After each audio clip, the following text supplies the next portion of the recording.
I was born in Scotland, on the Isle of Skye.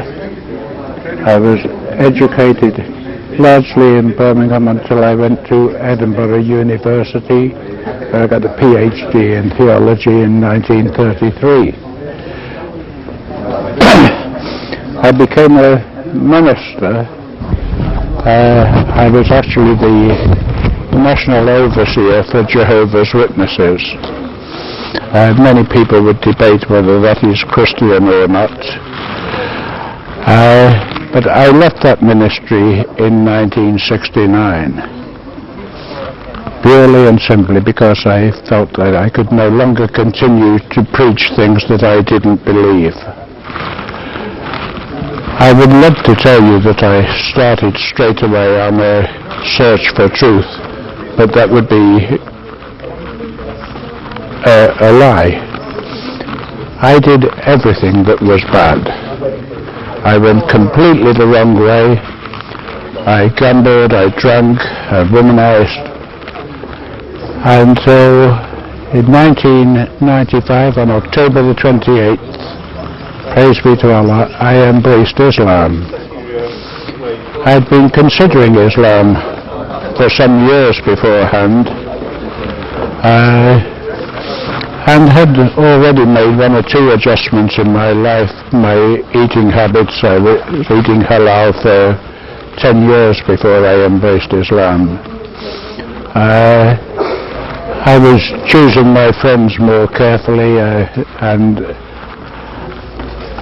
it was not until 18 months before I embraced Islam that I gave up drinking and at the same time gave up gambling.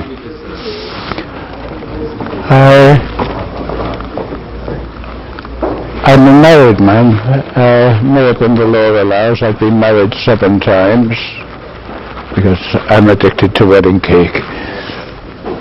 But I have, from my 7 wives, I have 31 children. I've got 18 grandchildren and 7 great-grandchildren. Of all this horde of people, my wife and 6 children at home with me are Muslim. 1 son by previous marriage is Muslim. My mother, who died only 6 weeks ago, was the oldest Muslim in Europe. She would have been, had she remained alive 3 weeks later, she would have been 119 years old. She embraced Islam 2 years before she died, and was engaged in the work of Dawah until the day she died. I am very, very happy to be Muslim. I'm very proud to be Muslim, and it has most definitely affected my life in many, many ways. I'm constantly being told that I don't look my age. 99 days out of 100 I don't feel my age. I sometimes kid myself that I'm only 16 and I want to join the children playing football on the park. But the overwhelming difference that Islam has made in my life is the peace that it's brought into my life, and it started the day that I embraced Islam. I had never before set foot inside a mosque, and I turned up at the masjid by arrangement with Haji, who had made the arrangements at the masjid, and I was the first to arrive. I'd borrowed Sawar Kameez from a friend, and felt like a daffodil standing outside the mosque waiting for someone to come and open up.